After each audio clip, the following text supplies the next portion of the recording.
જય શ્રી કૃષ્ણ. નમસ્કાર. સ્વાગત છે તમારું. પુરુષોત્તમ મહિનાના દિવસો પસાર થતા જાય છે.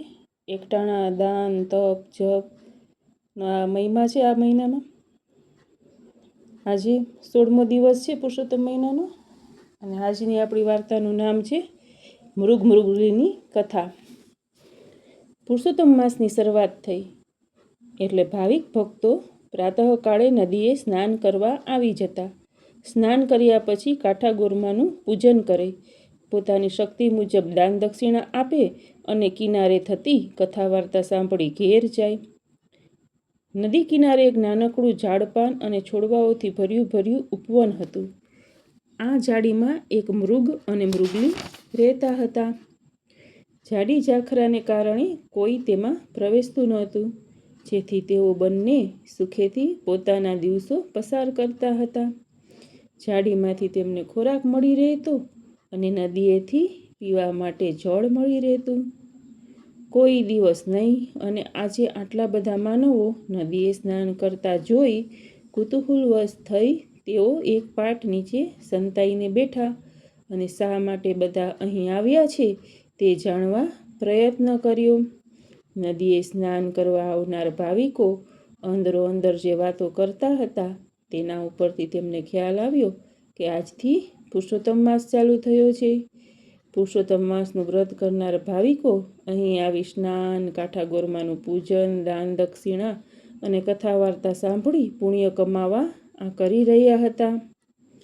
મૃગલાએ મૃગલીને કહ્યું, આપણે પણ પુરુષોત્તમ માસનું વ્રત કરીએ તો કેમ? જો કોઈ પુણ્ય કાર્ય થાય તો આપણો ઉદ્ધાર થાય. મૃગલીએ કહ્યું, તારી વાત સાચી છે, પણ આપણે નદીમાં નાહવું શી રીતે?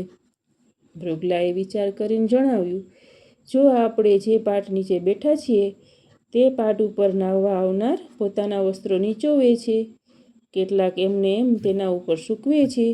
જો આપણે અહીં ઊભા રહીશું તો તિરાડમાંથી ભીના વસ્ત્રોનું પાણી આપણી શરીર ઉપર પડશે, જેથી આપણે માનીશું કે આપણે સ્નાન કર્યું. જેઓ બાજુમાં જ મહારાજ બેઠા બેઠા કથા વાર્તા કહે છે તે આપણે શાંત ચિત્તે સાંભળીશું. મૃગલાની વાત સાંભળી મૃગલી રાજી થઈ ગઈ, પણ કંઈ વિચાર આવતા તે બોલી, જો આવનાર બધા ભક્તો દાન દક્ષિણા કરે છે, કોઈ પૈસાનું દાન કરે છે, કોઈ અન્નદાન દે છે, તો કોઈ વસ્ત્રદાન દે છે. આપણી પાસે નથી અન્ન, વસ્ત્ર કે પૈસો, હવે આપણે દાન શું કરી શકવાના હતા? વળી પાછા મૃગલો અને મૃગલી મૂંઝાયા. કંઈ વિચાર કરી મૃગલો બોલ્યો, મને એક વાત સૂઝે છે. આપણે રહ્યા મૂંગા પ્રાણી, આપણી પાસે દાન કરવા જેવું બીજું શું હોય? મને વિચાર આવે છે કે આપણે ઘાસનું દાન કરીએ. મૃગલી બોલી, તારી વાત કંઈ સમજાતી નથી મને, કંઈ સમજાય તેમ વાત કર. મૃગલો બોલ્યો, જો સાંભળ, સામે એક ગાય દેખાય છે. તે આપણે આપણા ઝાડામાંથી લીલું લીલું ઘાસ તોડી લાવી આ ગાયને ખવડાવીએ. બિચારી મરવાને વાંકે જીવે છે, તેને લીલું ઘાસ ખાવા મળશે તો બિચારી બચી જશે અને આપણને પુણ્ય મળશે. આમ પણ ગાય તો સૌની માતા કહેવાય છે. બંનેને આ વાત ગમી ગઈ. તેમણે પણ પુરુષોત્તમ માસનું વ્રત તે ઘડીથી જ કરવાનો સંકલ્પ કરી દીધો અને પોતાની યોજના મુજબ વર્તવા લાગ્યા. તેઓ લીલું કૂણું ઘાસ ઝાડીમાંથી તોડી લાવીને કૃષ ગાયને ખવડાવવા લાગ્યા. ગાય ઘણી ભૂખી હતી, ઊભી પણ થઈ શકતી નહોતી. લીલુંછમ ઘાસ ખાવાનું મળવાથી એનામાં કંઈક શક્તિ આવી. તે મૃગલા મૃગલી ઉપર ઘણી રાજી થઈ ગઈ. સવારે પાટ નીચે બેસી સ્નાન કરવું, બાજુમાં થતી કથા વાર્તા સાંભળવી અને ગાયને લીલું ઘાસ ખવડાવવું તે તેમનો નિત્યક્રમ થઈ ગયો હતો. ગાય તો હવે હૃષ્ટપુષ્ટ થવા લાગી. આમ કરતાં છેલ્લો દિવસ આવ્યો ત્યારે ગાયને વાચા ફૂટી. ગાય મૃગલા મૃગલીને ઉદ્દેશીને બોલી, તમે પુરુષોત્તમ માસ નિમિત્તે જે વ્રત કરી રહ્યા છો તે જોઈને હું પ્રસન્ન થઈ છું. તમે મારી વાત ધ્યાન દઈને સાંભળો. તમે અબોલા પ્રાણી હોવા છતાં પુરુષોત્તમ ભગવાનનું વ્રત કરી સ્નાન, કથા વાર્તા અને દાન કરો છો, તેનું ફળ તમને અવશ્ય મળશે.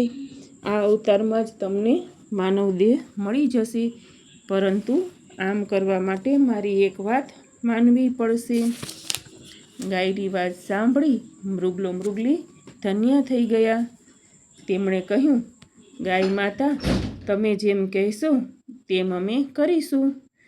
જો આ અવતારમાંથી અમારી મુક્તિ થઈ માનવ અવતાર મળે તો તેનાથી રૂડું શું? તમે જે કહેશો તેમ અમે બંને કરીશું. ગાય બોલી, આજે પુરુષોત્તમ માસનો છેલ્લો દિવસ છે. આજે રાત્રે સ્વયં પુરુષોત્તમ ભગવાન કાલદાયના વૃક્ષ ઉપર પ્રગટ થશે. તે સમયે તમે બંને ગળે ફાંસો ખાજો. પુરુષોત્તમ ભગવાન તમને મરવા નહીં દે, તે તમને મૃગમાંથી માનવ બનાવશે. ત્યારે મૃગલાએ પૂછ્યું, અમારે ગળે ફાંસો કઈ રીતે ખાવો? દોરડું ક્યાંથી લાવવું? ગાયે જઈને એક દોરડું લઈ આવી ને મૃગલીને આપ્યું. રાત પડતા મૃગલો મૃગલી દોરડું લઈને કાલદાયના વૃક્ષ નીચે ગયા અને ભગવાનના પ્રાગટ્યની રાહ જોવા લાગ્યા. તેમની નજર વૃક્ષ ઉપર હતી. તેમણે ઝાડ ઉપર દોરડું લટકાવી દીધું હતું. એટલામાં બાળ સ્વરૂપ ભગવાન પુરુષોત્તમ ઝાડ ઉપર દેખાયા. બાળ સ્વરૂપ ભગવાનને જોયા કે તરત એક છેડાનો ગાળિયો મૃગલે પોતાના ગળામાં નાખ્યો અને બીજા છેડાનો ગાળિયો મૃગલીએ ગળામાં નાખી મરવાની તૈયારી કરી.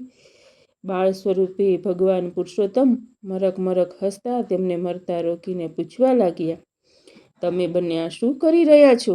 હું તમને તારવા માટે જ અહીં આવ્યો છું. તમે પશુ હોવા છતાં પૂર્ણ શ્રદ્ધા સાથે મારું વ્રત કર્યું છે, તેનું ફળ અવશ્ય તમને મળશે. આટલું કહી પ્રભુએ બંને ઉપર અમૃતના છાંટણા નાખ્યા કે મૃગલો પુરુષ બની ગયો અને મૃગલી સ્ત્રી બની ગઈ. તેઓ બંને પ્રભુના ચરણોમાં ઢળી પડ્યા. બંને હર્ષાશ્રુ વડે પ્રભુના ચરણ પખાળવા લાગ્યા. પ્રભુએ તેમના માથે હાથ મૂકીને કહ્યું, હે ભક્તો, પશુ દેહમાં હોવા છતાં તમે મારું વ્રત કર્યું, તેથી તમને મનુષ્ય અવતાર પ્રાપ્ત થયો. હવે તમે મારી સાથે વૈકુંઠમાં ચાલો. એવામાં ખરર કરતું એક દૈવી વિમાન આવ્યું અને તેમની નજીક ઊભું રહ્યું. ભગવાને બંનેને તેમાં બેસાડ્યા અને પોતે પણ તેમાં બેસી ગયા. થોડી વારમાં વિમાન વૈકુંઠમાં આવી પહોંચ્યું. પુરુષોત્તમ માસના વ્રતના પ્રતાપે તેમનો ઉદ્ધાર થઈ ગયો. તો મિત્રો, આવો છે પ્રભાવ પુરુષોત્તમ મહિમાનો. બોલો શ્રી પુરુષોત્તમ ભગવાનની જય.